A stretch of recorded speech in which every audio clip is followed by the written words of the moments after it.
Nós começamos falando aqui sobre a importância de falarmos e compreendermos as mesmas coisas, lembra disso? Mas eu ressaltei aqui que a nossa unidade, o nosso relacionamento, na verdade, fundamentalmente, não está no fato de a gente falar e compreender a mesma coisa. Eu falei que o amor supera tudo. O amor sempre é o vínculo da perfeição, o que nos une de fato, né? Porque a grande verdade, se a gente for verdadeiro mesmo, se a gente for franco, sem trocadilho, a gente vai chegar à conclusão: nós nunca vamos conhecer toda a verdade plenamente até chegar na glória. Porque lá nós vamos conhecer como somos conhecidos. Então aqui sempre vai ter uma nuvenzinha no olho, a gente sempre vai ter uma catarata, a gente sempre vai ter um ponto cego. Quem dirige sabe, se dirige sempre tem um ponto cego no carro, assim, no lugarzinho que quando um motoqueiro some ali, a gente não vê o cabra, né? O cara se esconde naquele ponto cego. Então todos nós temos um ponto cego. Todos nós dependemos da graça de alguém para nos ajudar, nos iluminar, né? E a busca da verdade, ela é fundamental desde que seja em amor. Falando a verdade em amor, seguindo a verdade em amor, cresçamos em tudo, diz lá Efésios 4. Então não tem sentido para nós a verdade sem amor, estou falando de boa. Senão a gente vai virar motivo de briga. Porque o conhecimento, diz a Bíblia, ele ensoberbece. O amor edifica. Porque quando a gente sabe muito, parece que a gente quer bater no peito e peitar todo mundo, né? E também nos tornamos melhores que os outros. Porque a gente sabe mais que os outros, né? E isso é um grande perigo. E o amor, amados, o amor é muito sensível, porque o Espírito Santo é amor. Eu vou contar um testemunho para vocês que eu vivi esses dias aqui na base. Foi muito interessante, foi o seguinte. Um dos dias, a maioria de vocês não estava aqui. Um dos dias faltou água aqui na base. Mas faltou água porque um cano furou e alguém disse assim: o cano furou. Aí faltou água. Faltou água. Aí os irmãos rapidamente se mobilizaram. Eu vi Claudinha agitando aí para trazer um caminhão de pipa para botar ali. A gente botou o caminhão pipa. Acabei me furando ali atrás lá. Porque aquele restinho, eu falei: joga ele no lago. Iluminei para o cara, pisei no graveto e tal. Mas olha que coisa interessante, irmãos. Passado alguns dias, a Aline mandou um vídeo de um cano furado. Ó, outro cano furado, furou o cano de novo. E era um cano jogando água. E eu olhei aquilo e falei: ixi, vai faltar água de novo. Cheguei aqui de manhã, a gente falou: poxa, olha, vai faltar água de novo. Mas aí o Fernando estava aqui e falou: não vai. Porque aquele cano ali é do outro ramal. É um ramal que foi para o outro lado. E eu dei um graças a Deus, é tão bom. Pô, graças a Deus, glória a Deus, que não furou, né? E tal, falei assim, eu acho que a galera veio na minha, todo mundo ficou alegre. Mas depois eu estou lá no banheiro e o Espírito Santo me deu uma chamada assim, tão gostosa, que ele falou assim comigo assim: olha, melhor que fosse o ramal de vocês têm condição de botar água aqui. Você já imaginou quantas pessoas vão ficar sem água e sem condição de comprar um carro-pipa?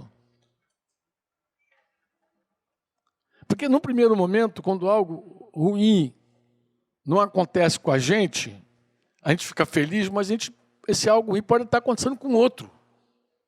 Pô, o ideal é que não acontecesse com ninguém, amém ou não?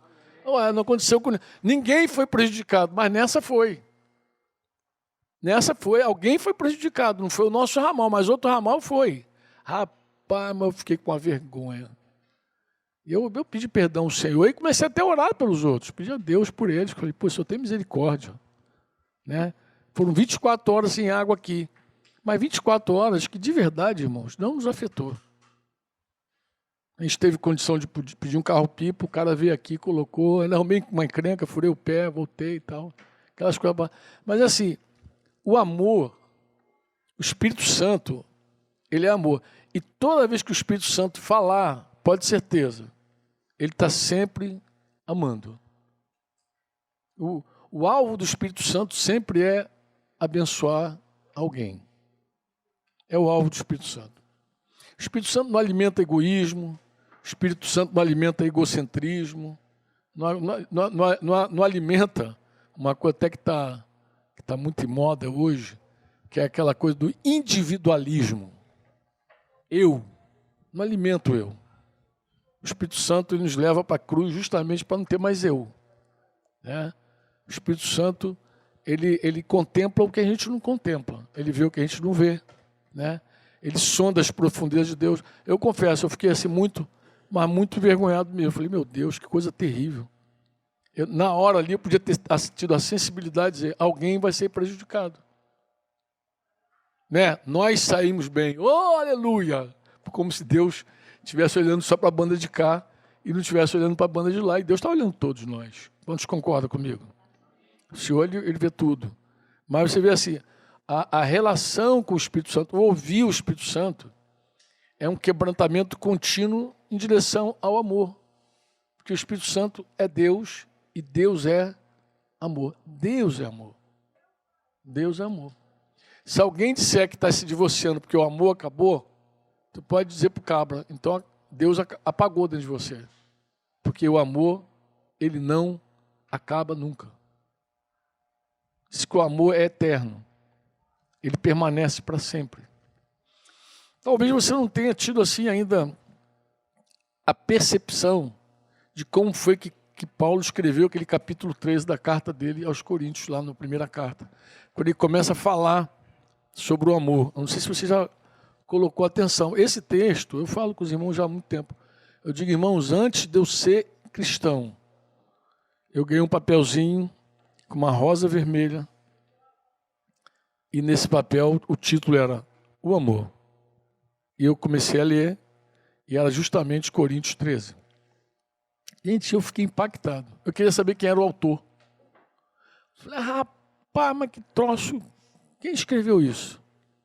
Ainda que eu fale as línguas dos homens e dos anjos, se não tiver amor, serei como bronze que soa ou como símbolo que retine. Ou seja, o falar em línguas, ele é um som qualquer sem amor.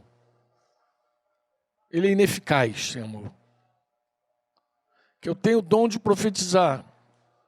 Alguém pode dizer assim, mas Franco, alguém pode falar em língua sem amor? Pode falar em língua, pode se exibir, inclusive.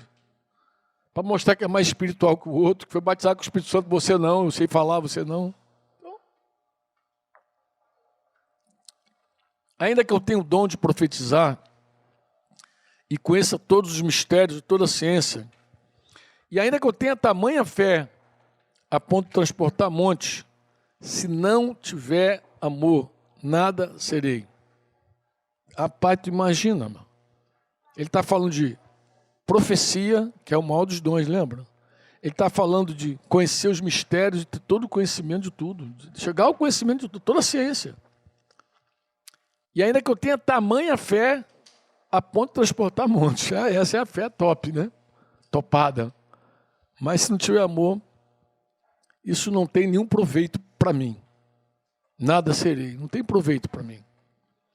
E ainda que eu distribua todos os meus bens entre os pobres, aqui ele pega pesado.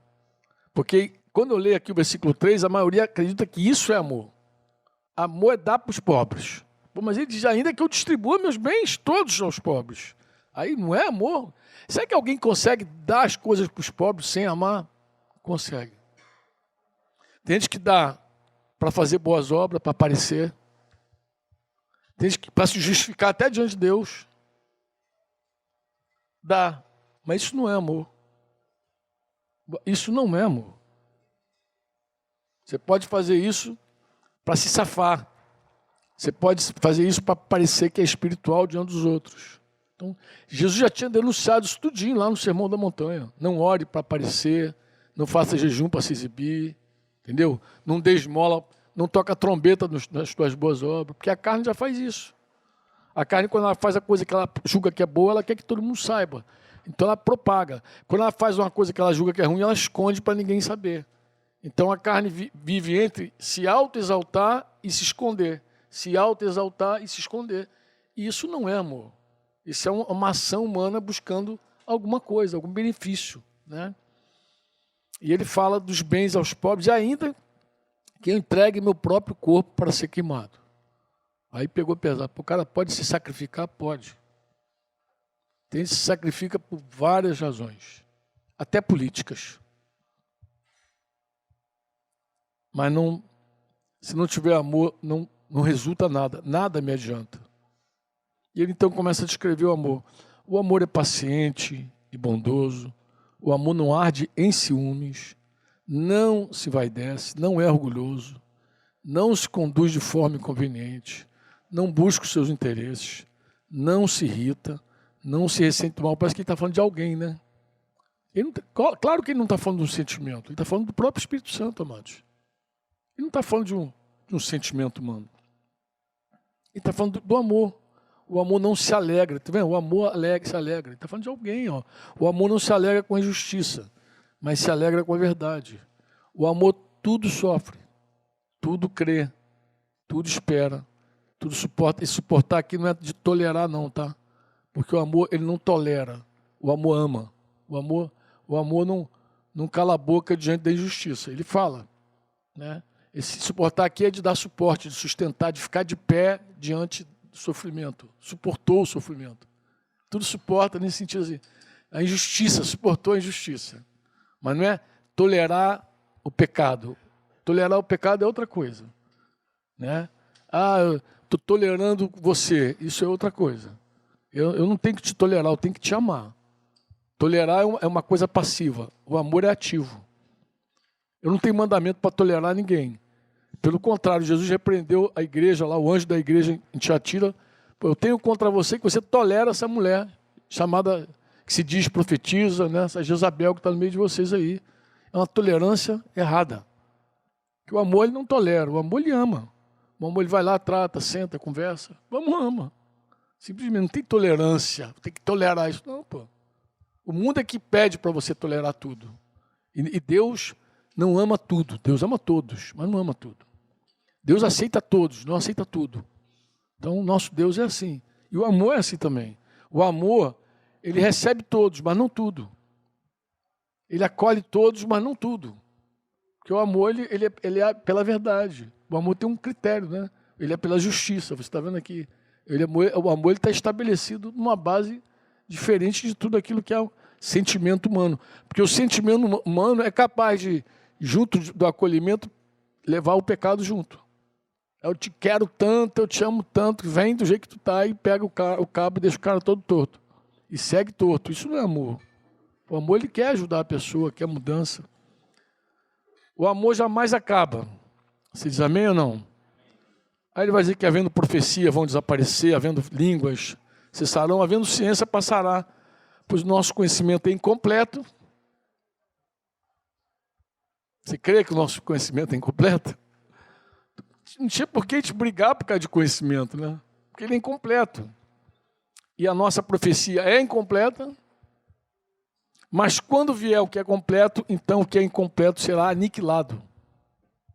Profecia vai ser aniquilada, a ciência vai ser aniquilada, porque vai vir o que é completo.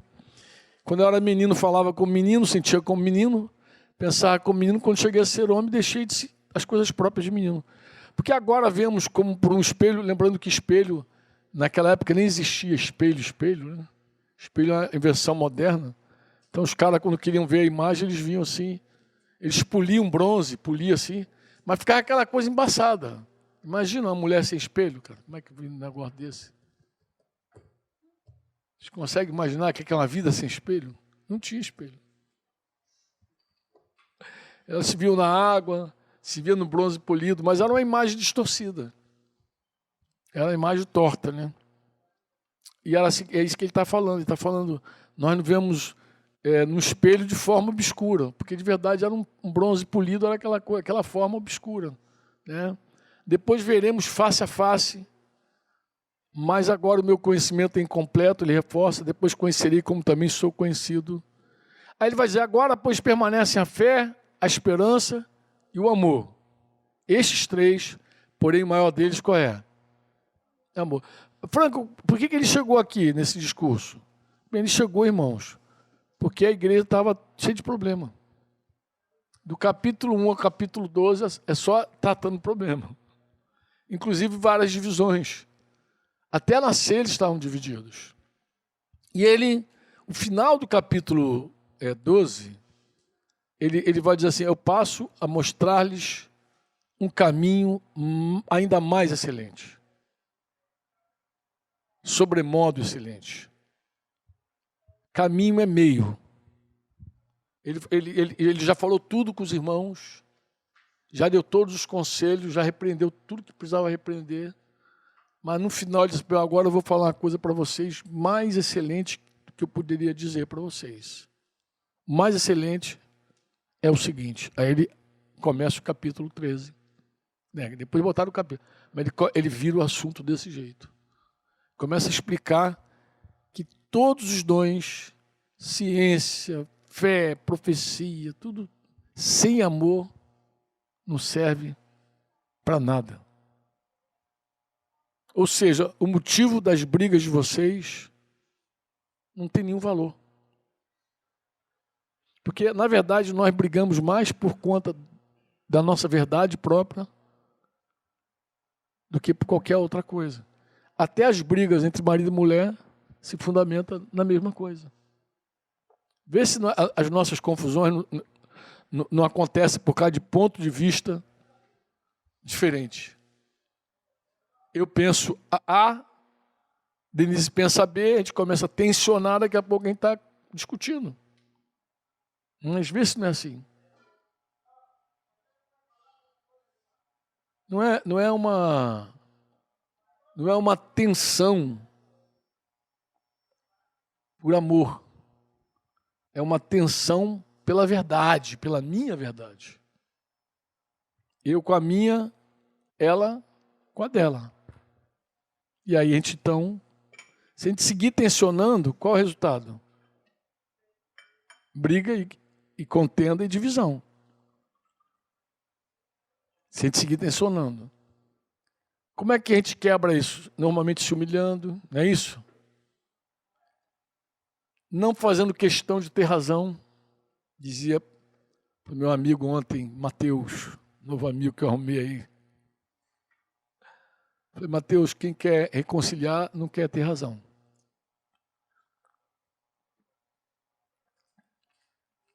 Porque razão é a minha verdade. O amor está acima de tudo isso. Quando eu quero muito a tua amizade, quando eu quero muito você, a minha razão fica em outro plano. Eu não quero ter razão. Isso para lá, pô. O que a gente vai discutir? Vamos fazer o seguinte, vamos reconciliar primeiro. Se um dia Deus der uma chance de a gente conversar sobre esse assunto, quem sabe, né? Ah, Franco, mas o cara está em pecado. Não, quando um irmão está em pecado, o assunto não é mais pessoal. O assunto é da igreja, irmãos. Lembra? Jesus falou. Teu irmão está em pecado. Você vai lá conversar com ele, vai arguir por causa dele. Não é por tua causa, não, por causa dele. O amor é assim. O amor já começa assim. Eu vou lá falar com meu irmão por causa dele. Ele está atolado no pecado. Falo com o cabra. O cabra não me ouve. Eu levo alguém para me ajudar também a conversar com ele. A intenção sempre é ganhar o cara. Aí o cabra não ouve os dois. Não, eu vou seguir batendo na minha mulher mesmo, ela merece apanhar, tá bom. Leva o assunto à igreja. A igreja se manifesta também com relação àquilo. O assunto não é meu, não é pessoal, não tem nada a ver. Eu não tenho nada contra você. Mas seguimos adiante, porque ali é outro contexto. Ali é a igreja e uma ovelha perdida. Que já está perdido. Concorda comigo ou não? O cara que abraça o pecado, ele já está perdido. Mas, em geral, as confusões entre nós não envolvem pecado, claro. Envolvem tensões por causa de visão. Eu penso A, você pensa B. As divisões. Eu até ouvi uma vez um pastor dizer assim, divisão são duas visões. Divisão. Uma visão para lá, outra visão para cá. Ele para justificar a divisão dele, né? Aí ele falou assim, não, é simples, Franco. Por que dividiu? Porque divisão, a palavra é divisão, é duas visões. Eu fui para lá, ele foi para lá, acabou. Amado. Não, o Senhor não nos chamou para dividir. Inclusive, a Bíblia diz que toda divisão ou é da carne ou é demoníaca. Não tem divisão do Espírito Santo. Porque o Espírito Santo ama. O Espírito Santo une. Porque o Espírito Santo, só ele tem conhecimento completo de tudo. Só ele conhece tudo. O Espírito Santo conhece até os nossos motivos. Porque muitas vezes a gente levanta uma bandeira de verdade, mas o motivo está torto. O Espírito Santo sabe que está torto. Não é verdade? Às vezes é uma obstinação, tu briga por causa daquilo. Não, mas aquilo ali não é justo e tal, pela justiça. Mas o Espírito Santo vai lá dar um diagnóstico diferente. Um garoto chamou Jesus do meio da multidão, falou: mestre! Jesus parou para dar atenção a ele. Falou assim: Senhor, fala com meu irmão. Era o irmão mais velho dele. Irmão velho, para ele repartir a herança comigo. Ele não reparte a herança comigo. Os judeus, o costume dos judeus era que o irmão mais velho tinha responsabilidade de administrar a herança. Então, quando o pai entregava para o mais velho. Inclusive a parábola do filho pródigo mostra a misericórdia do pai com o filho mais novo. Mas, em geral, principalmente quando era terra, a gestão era do mais velho. Então, o mais velho podia segurar o mais novo ali e cozinhar o cara. E ele estava se achando injustiçado. Lembra disso? Jesus perguntou a ele: quem me constituiu juiz entre vocês? Não é sobre, não, entre. E o cara já tinha o veredito dele já. Meu irmão está errado, ele deveria repartir. Jesus penetra no coração daquele jovem e diz assim: a vida de um homem não consiste na abundância dos bens que ele possui. Penetra mais um pouco e fala contra a avareza. O que Jesus está dizendo? Que aquela reivindicação aparentemente justa era a avareza. Era o desejo dele de ter. É isso que Jesus estava falando. Era o desejo de ter. Então aquela reivindicação justa era uma avareza. Era uma avareza de coração. Então, se o Espírito Santo prescrutar, sondar, até aquilo que a gente chama de verdade, em algum momento, pode ser um pecado oculto. Algo que está dentro de nós, que a gente está brigando, batendo o pé, dizendo que é justo, e Deus dizendo: isso não é o que você pensa que é. Isso é inveja, isso é ciúme, isso é avareza. Aí ele começa: você está fazendo isso aí para complicar a situação. Teus motivos são torpes. Jesus confrontou várias pessoas com motivos torpes. Amém?